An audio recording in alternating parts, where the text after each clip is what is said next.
What's good, everybody? Power Slap 11 is officially in the books, and in this video, I'm going to do a recap. So just a heads up, this isn't like a full fight breakdown. I'm going to go over them, but I'm not going to show slaps or anything. We'll save that for the breakdowns, which I am going to do, but this is more of just an instant reaction. Okay, so where do I even start? So this card, this was an absolute home run for Power Slap. This was the best card that they've ever put on as far as the quality of fights and just the overall show in general. It might not have been the biggest combination of big names, if that made sense, but it delivered. What's very unfortunate about this card is the fact that it happened overseas during the middle of the day on a work day. Power Slap would have gained so many more fans. And when I say fans, I mean new fans of the sport. Yeah, it's just a shame that this one wasn't like prime time on a Friday night because it could have been a lot more beneficial to Power Slap. One thing I want to note about this card, I was very happy with the reffing. As far as complaints, there really were only one or two areas where I think that they might have got something wrong or missed something, and we're going to go over those. But overall, I mean, they were very consistent. One thing about the reffing is that I think that they just have too many in general. Power Slap fights aren't very long, they're very quick, and as far as logistics, obviously you need two refs. You need one for the feet and one for the main ref, so you need two no matter what. I think that you could literally just have two the entire way through and they just flip-flop, or one person is the main ref for the entire way like a Mark Smith, and then someone like a Kerry Hatley is only the feet. I think that arguably I've always thought that Kerry Hatley was actually the best, but from what I've seen, Mark Smith has definitely been taking the lead, and he's very passionate about the rules, you can tell, so yeah, good shit there. I think that, yeah, they should reduce the amount of refs that they use throughout the night, and I think that from what I've heard, that's probably coming, but besides the Rhodes fight, there weren't a lot of huge breaks in the fights, which really just helps with the flow of the show. I was beyond impressed with the coaching in this event. Bordeaux and Isaiah just absolutely ripped it. There was at least one time on both sides where they saved their fighter and arguably saved the fight from getting stopped. And so, yeah, just absolutely blown away with what I saw on the coaching side from those guys. But anyway, with that said, let's get into it. So I put a story up on my Instagram saying that if anybody had questions that they wanted me to answer, to drop them there. And so we had a few, so I'm going to go over them now. I'll put them up on the screen so that you guys can see them. So the first one, do you think Hawaiian already knew he was going to lose and decided to cut weight for heavy? No, I don't think that he thought he was going to lose. I think that he already had in his head that he was going to go down to heavyweight, so obviously he has an obligation to defend the super heavyweight title. So do I think that he already thought that he was going to lose? No. I do think that part of him was probably like, let's just go out and give it our best shot and have fun because I'm going down to heavyweight anyway. Like, if he won there, maybe he does the trilogy and then drops down to heavyweight, but with how much weight he lost, it seemed like he already had it in his mind ahead of time. But I will say that there were points in the fight where it looked like the Crazy Hawaiian was kind of defeated. Like, his chin held up. He was able to eat the shots. He was able to play them off just like he normally does. And so, yeah, that seems like it might have had something to do with the weight. I think that most people thought that he would have better speed. And I think that he probably did. But whether or not you're able to transfer that speed back into power is a different story. And so I think that that's mostly what it was. He definitely was taking the shots. He was eating them. He was playing them off. He was working the crowd just like he normally does. He just wasn't able to come back with enough offense to take it from Dumpling. So he had a chance to win. He just wasn't able to inflict the damage that he was in the first fight. Wasn't a bad one from the Crazy Hawaiian. It was just Dumpling's night. For Dumpling, he looked way better than he did last time. Like, way better. Not only that, he seemed more passionate this time. It seemed like he really wanted to win the belt, whereas like in his first couple fights, it almost like he's so nonchalant about it. It almost seemed like he didn't really care. But in this one, you could tell he cared. I mean, Dumpling, he even did the Crazy Hawaiian troll where he was like spoon feeding himself. He was like, nom nom. That shit sounded so funny coming from Dumpling, dude. Go back and watch that shit. It was like high pitched. Me and my friend lost it when we were fucking watching that. He was like, num, num, num, num. Oh my god, that shit was fucking classic. Classic. Yeah, there's not a whole lot else to say about it. Thought that it was a clear win for Dumpling, and I'm looking forward to seeing the Crazy Hawaiian come back at heavyweight. I mean, he's lost 70 pounds in how many months since Power's Up?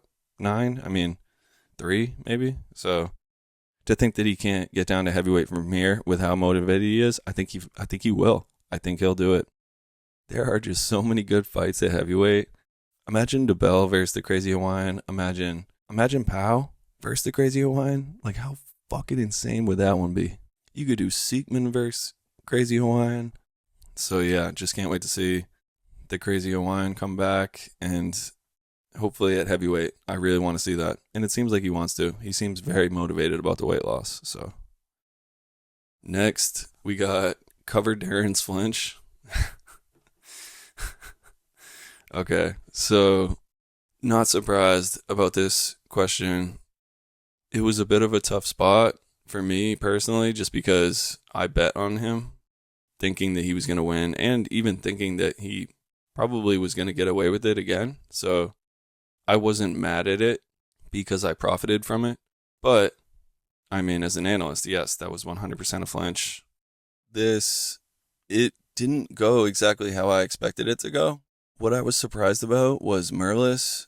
He didn't get as good of a chin tuck as he normally does. I don't even remember the refs giving him that hard of a time about it. He still definitely tucked it a little bit, but it wasn't like I expected. But, I mean, that guy is just so tough. He literally got knocked off his feet, stomach out flat in the air, airborne, after a slap, which is pretty fucking crazy, man. Pretty fucking crazy. It was another absolute highlight reel knockout for Darren Godfrey. On offense, I mean, he is just incredible. Now, on defense, he definitely got away with another flinch. Obviously, I bet on him, so I was happy that they didn't call it. But, I mean, as far as analysis of the fight, I mean, I just can't sit here and say that it wasn't a flinch. It was definitely a flinch. What I will say is that he timed it better this time than he did against the Chief. It was much harder to see. To be honest with you, man, that it's really brilliant how he does it. Like, it's bullshit, but it's pretty brilliant as far as the mechanics of it, because what you have to remember is the ref is standing like to the back right of the striker's right shoulder. So from an angle standpoint, he waits until the slap is like 60-70% of the way there before he makes his move. And when you do that, guess what's blocking the ref's view? The striker's arm, and is turning back. The way that he slides with the slap away from the ref, whoever was on the monitors, this has to come from them. I don't know how he's getting away with that through slow motion replay. And if he is going to keep getting away with that and not taking clean shots, then, I mean, who's going to beat him? I just don't know. So yeah, I'd be pissed if I was Merlus. I would. And then next we have Rhodes in Chief. Should it have been stopped, in your opinions, on it continuing? So yeah, this is an excellent question. Shout out to the Petty Corner. Now, Rhodes, I mean, you want to talk about heart? That guy just absolutely blown away by the toughness on him. He stood up there on the third slap, and there was not one person on the face of planet Earth that thought he was going to be able to take that third slap after taking that club, and then taking that second one, dude. That second slap that he took on the button from the Chief after taking that club, that was a hammer, man. So this is a tough one because there's so many different angles to this. It's like, we definitely give the refs shit when they stop the fight too early. No doubt about it, they catch shit for that. So to a certain degree, beggars can't be choosers. Like, he did end up almost coming back and winning the fight. So it's like, I get the side of give him a chance to win. Now, the Chief looked incredible. Definitely not a dirty fighter. But it was a bad foul, man. It was a bad foul. They happen, and it happened here. There's different types of clubs. You can miss like high towards someone's eye. You can miss low towards someone's neck. You can miss deep, like towards someone's ear. And then you can also just straight up lead with the palm of your hand, and the palm and your wrist can hit first. And that to me is the worst type of club that somebody can take. That's arguable. That's just my personal opinion, but that's what happened here. So the chief, he ended up missing a little bit deep, and his fingers were just behind the slap. So Rhodes ended up taking like a wrist, basically, to the jaw. As a friend sitting there for Rhodes, watching him take that club, I wanted them to stop it. There is a fine line between like the Brandon Bordeaux stoppage, for example, and then this. Like, Bordeaux was back in it and having a conversation with Herzog. Now, Brandon Rhodes, on the other hand, he was asleep with his eyes open. He didn't even know if they called a foul or not. And you think that somebody like Brandon Rhodes, I mean, look at the heart that kid showed. You think that he's going to just quit and take the easy way out? You have to protect the fighter from themselves. These guys are quite clearly too tough for their own good. Now, from an integrity and health and safety, it was clear that they should have stopped it. Now, the flip side is, from an entertainment standpoint, this was fight of the night. This was 100% fight of the night. If you heard the preview I did, we knew that this had fight of the night potential. It had main event potential. And it felt like a main event, to be honest. It really did. Like, Rhodes, I mean, comes back, is able to land vicious, clean slap on the chief. Literally, like, centimeters above the button. Rocks the chief. And the chief showed his chin, man. That guy is tough. That was a very impressive eat. He was able to stay on his feet. He's got great balance. Didn't break eye contact with Rhodes. Was playing the slaps off with the stick, like shooting him like a gun. I mean, it was textbook from the chief. But anyway, yeah, so the chief eats it, comes back, and lands a fucking hammer. And Rhodes, I mean, finds a knee, grabs the table, pulls himself back up. And honestly, like, they could have stopped it there too. He is just a fucking zombie, man. One of the best recoveries I've ever seen. One of the best recoveries we'll ever see. I wish that you could just give them both a win. Not often does Dana come up on the stage to congratulate somebody after getting knocked out, but he did here, and for good reason. Absolutely epic performance. That kid's not going anywhere. Anytime Dana is that cool with you and respects you that much, like, you will stick around no matter what. So for the chief, I mean, dude, if he's able to eat slaps, like, who's going to fucking beat him, man? He's going to be a nightmare. And with all the people moving out of the division, like, this couldn't have been a more timely win for the chief. He is going to get a big fight next. I think that you could do the Godfrey rematch, but it's like, if Godfrey's going to do the same thing, like, why even make him fight now? Like, I don't necessarily know that that's what you do. And for Rhodes, he definitely earned himself another top 10 fight from this matchup. Power slap historically is very good at repaying people that do them solids, and he definitely did them one. So yeah, I see him getting a top 10 guy next. I think, you know, it's a great fight. You know who I would match him up against? I think you put him up against Eddie Brahimer. Who wouldn't want to see that fight? Two guys with great chins, great recovery, big power. That would be fireworks. It would be a great fight. That fight was just amazing. I don't think there were any losers in this one. I think he showed crazy heart. I think he showed improvement on his slap, and his defense and recovery is still elite. So, and then, okay, so we had the Luke Simonds versus Garrett Blakesslee fight.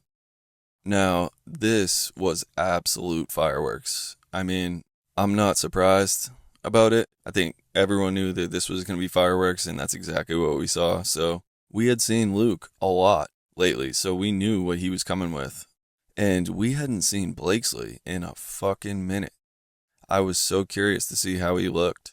And to me, from what I saw, I was nervous that he was even taking it seriously. I think that he commented on my, like, hype video, and I looked up the time because it seemed off, and it was like 4 a.m. So I was like, damn, hopefully he's not still, like, up drinking, because it was the night before the fight, straight up.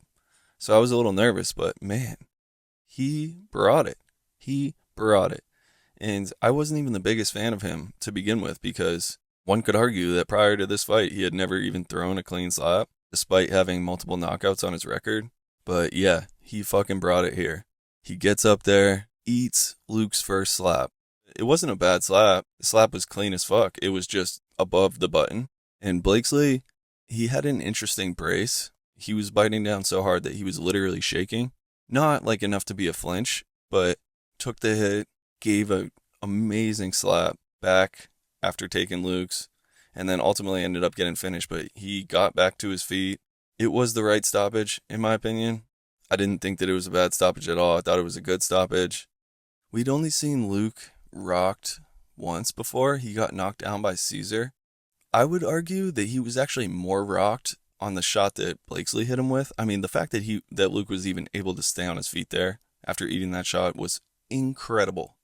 I would have even liked to have seen him take a knee when he was up there because he was super wobbly. And I want to give a shout out to Isaiah here because you can clearly hear in the audio him screaming, "Stay still, stay still, stay still," because Luke was trying to move a little bit and he was still getting his balance. So yeah, Isaiah definitely helped Luke out there. That was just incredible coaching. Both coaches were incredible. I was so impressed with what I saw from both guys on the coaching side. But yeah, so Luke's able to recover by the skin of his teeth, man. But I'm glad they gave him a chance because clearly Luke was able to recover and ultimately end up landing a fight-ending slap. So yeah, and Blakesslee's slap was clean, bro. So yeah, good shit from Blakesslee. And then for Luke, I mean, who is going to beat this guy? Like, I'll wait. With Wolverine retiring and vacating the belt, there's just no shot in hell that Luke isn't in that title fight. You will 100% see him get a title shot.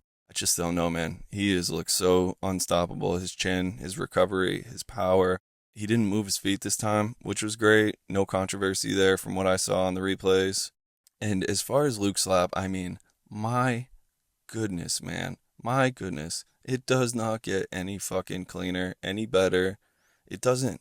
It just doesn't. That was an absolutely perfect slap. There is no other way to say it. It was a perfect slap. Yeah, anyway, Luke's definitely getting that title shot. I think the only fight you can do is Luke versus Russell. It's the only one. Pretty sure Russell's the only one in like the top 5 that's coming off a win. Next, we had the Mena versus Devin Jenkins fight. So, shout out to Mena, man. I got the co-main and main event wrong, but the one bet that I actually did make hit, and it was a parlay between Darren Godfrey and Mena. And it's funny, my friend actually tailed me on that, so he basically just copied my bet. That's what tail means. And so we were both sweating it together watching, and and then Mena comes out and lands a fucking piss missile on Devin Jenkins, man. I mean, god damn, I felt that one from the couch. And he was going nuts when Wes hit him with that. Obviously, I bet on Mena, so I was rooting for him, and I was definitely not mad that this went down as a clean slap. I was, in fact, happy that it went down as a clean slap. Now, with that said, as an analyst, there's just no way I can sit here and say that that didn't really look like a palm strike. It definitely looked like a palm strike. Now, if you watch the slow motion replay, his hand was completely flat when it landed. Like, he wasn't leading with the wrist. He just throws it straight into your face as opposed to looping around like you would normally associate a slap motion. But it's hard to call in real time when it's landing flat and open. If anything, this would have to come from the replay monitor. And I mean, let's be honest, this looks exactly like his last slap. So it's kind of like the Godfrey thing where they've just kind of proven that they're not going to call it. So I'm just at the point where it's like, okay, if they're not going to call them on those, then I'm going to fucking bet. If they're going to let somebody, throw that slap, then I'm going to bet on them. If they're going to let somebody dodge a slap, then I'm going to bet on them. So, yeah, I mean, as an analyst, there's just no way I can sit here and say that that didn't look palmy because it did. Yeah, that's where I'm at with that. Yeah, just tough for Jenkins, but hey, man, all respect to him. He stood up there. He was game. He didn't flinch. He took the hit, showed heart, trying to get to his feet. He was just too rocked, so he couldn't recover in time. And so, yeah, I mean, good win for Wes. He looked good. there's not really that much to talk about. I mean, it was a one and done KO. We know Wes has big power. Who knows what they're going to do in the rankings, but I think that he's earned a fight up, to be honest with you. He's fought two guys that aren't ranked, and he's knocked both of them out. So yeah, he's ready for a test here. I think he's earned it. And so next we have the Danny Van Heerden versus Kalani fight. So this one went kind of like I expected it to. Danny showed a good chin, was able to eat big shots from Kalani and stay in the fight. And he was able to drag it out to a decision, even having to take extra slaps for the shoulder raise. He looked in trouble at some points in that fight, but was able to hang in there. And he surprised me with his offense. So I was not expecting him to rock Kalani on that first slap. I really was not. If you heard my preview, I said that Van Heerden has an amazing chin, a good enough chin to drag it out to a decision, but just his slap isn't as good, and he'll probably get outstruck. And I think that's what you saw. But his first strike was incredible. His first slap was amazing. His slaps just got progressively worse as the fight went on, as he continued to take shots. So with Van Heerden, I mean, he's an entertaining guy. He has a crazy chin. It's just a question of whether or not he can continue to develop his offense, as to whether or not he's going to really take that next step back towards title contention. And for Kalani, he looked good. The flinching, a little bit of an issue, but was able to pull it together, land some big shots, showed a great chin. He was able to recover when Van Heerden rocked him. It was just a solid fight. It was a solid fight. It's a really big win for Kalani. I think that he's clearly the number one contender to take on Dumpling. So I think that's definitely the fight that you're going to see. I think they're going to do Dumpling versus Kalani. I think that's the only fight to make. And then for Van Heerden, I think he's competed a lot lately, and he's been taking a lot of shots lately. So I'd like to see him maybe take an event off, maybe to really hone in that offense and give his chin a rest, and then come back and see what he can do. I think that if I were him, that's what I would do. And then, okay, so we had the rematch between Sheena Bathory and Jackie Cataline. So this one, there were a few things that surprised me. At first, I mean, Sheena started off with a karate chop to the neck. I mean, that was way off. When I saw that, I was like, oh shit, dude. Oh shit, she is in trouble. I don't know whether or not it was the nerves or, I mean, from what I understand, there was at least a little bit of bad blood there. So I'm sure she was hyped up and really trying to put her all into that one. And then Jackie, on her turn, all of a sudden just switches to the lean on one. I'd never seen her do that before. And to be honest, like, that slap, I'm coming around to that slap, but that slap is you have to master that slap before it's going to be effective. But, I mean, she was landing clean shots. Good shots. She just wasn't able to hurt Sheena. I did notice that Jackie doesn't have a huge backswing. I really never noticed it before, like how short it was. But she really wasn't pulling back even close to as much as I bet you she can turn. So I think that that's part of what the lack of power on those shots was a result of. So, yeah, on offense, she just wasn't able to, although she was catching her in the right spot, she just wasn't able to rock her like she was the first time. And, like, the first one, she got hit on the neck, which has a major artery that runs blood to your brain. So, it really is harder than you think to knock somebody out with a clean slap. And that's what makes them so special, when you can do it cleanly. With that said, I mean, it's no secret that I wasn't the biggest fan of her before, but she literally earned a follow for me. Ridiculous heart. Like, nothing but respect. She took those shots. She got knocked down. She recovered properly. She waited on a knee, gathered herself, hopped up at the right time. Even at one point after, I forget what slap it was. I think it was after she got knocked down. She looked at Bordeaux and looked a little bit defeated, to be honest, but hung in there and gave herself a chance. I don't think it was a bad performance from her. I just think that Sheena was on point. I mean, Sheena looked incredible, especially with the like bad blood that they've developed or whatever. I think that you run it back. I think you do the trilogy. And then, okay, so we have the co-main event. Ron, Wolverine Beta, defends his belt against Vernon Cathey, defeats him by KO in the first round. I mean, wow. Wow. There's not much you can do there if you're Vernon Cathey. That was an absolutely perfect slap. That landed on the button with a capital B. He used his whole hand. And I want to make sure that I'm clear, because in the preview, when I was saying how I think this is going to go stylistically, and I was saying that Wolverine historically doesn't use his whole hand, I want to make sure I'm clear that, like, using your whole hand, there's a legal area of your hand that goes all the way down to the bottom towards your wrist. When I say use his whole hand, I'm not saying use his wrist and his wrist bone. I'm saying use his whole hand. And that is what he did here. That's what he did here. It was gnarly, man. It was gnarly. It was one of the gnarliest that we've seen in a long time. Vernon Cathey has never gone out cold like that. He's been knocked down and 10 counted multiple times, but never out cold like that. It's just, and I don't remember seeing too much that was wrong with Vernon on defense. It didn't look like he braced as hard as he normally does, but without going back and breaking it down, which I will do, I can't really say for sure. But overall, I mean, this did not go how I expected it to go. I knew this was a possibility, obviously. If you heard my preview, Vernon Cathey historically tends to start slow and really miss on his first slap before finding his range on the second one. And that's what you saw here too. I'm not sure what happens with Vern on that. Could have been nerves, but he missed on that first one, straight up.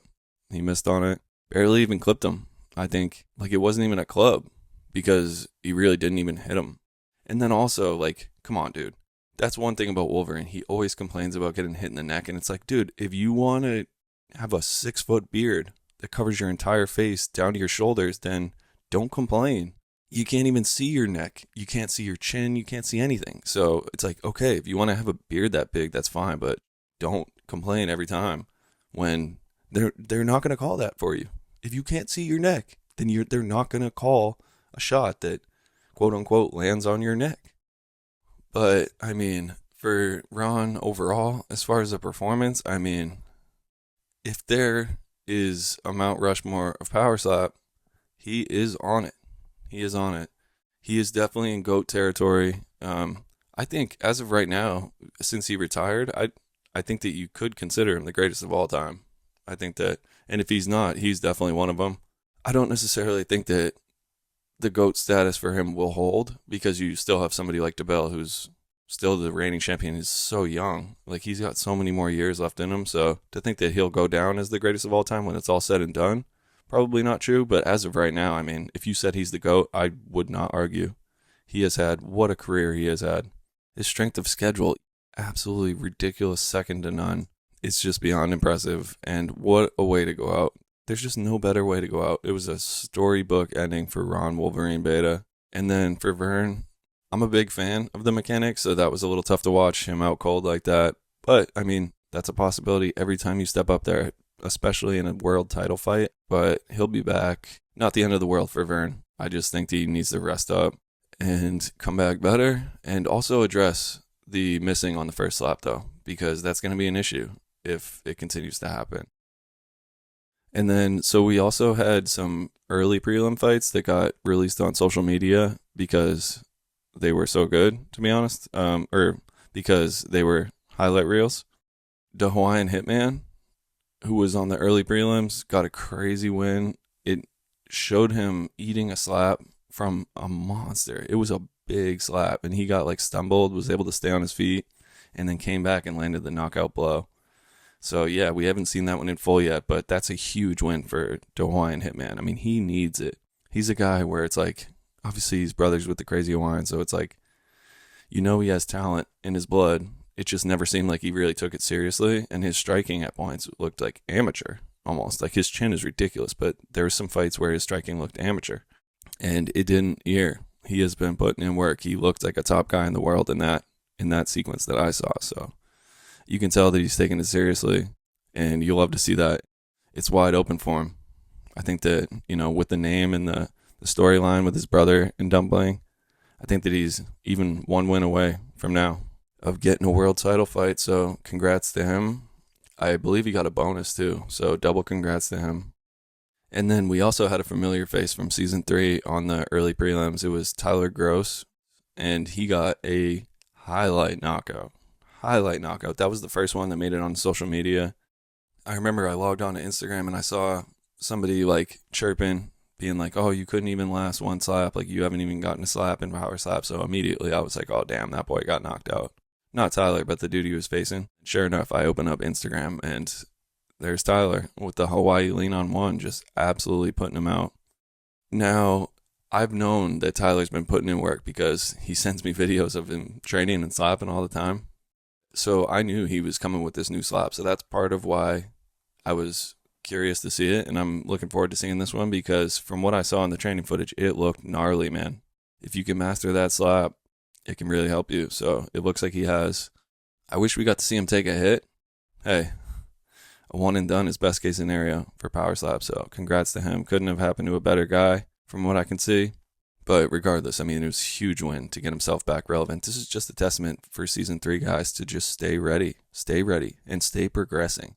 I mean, he has quite clearly been working on his game consistently. So if you're one of those guys that's waiting for an opportunity, but you're not putting the work in, I mean, then you should probably start doing that because there are guys out there that are. So yeah, anyway, hope you guys enjoyed that.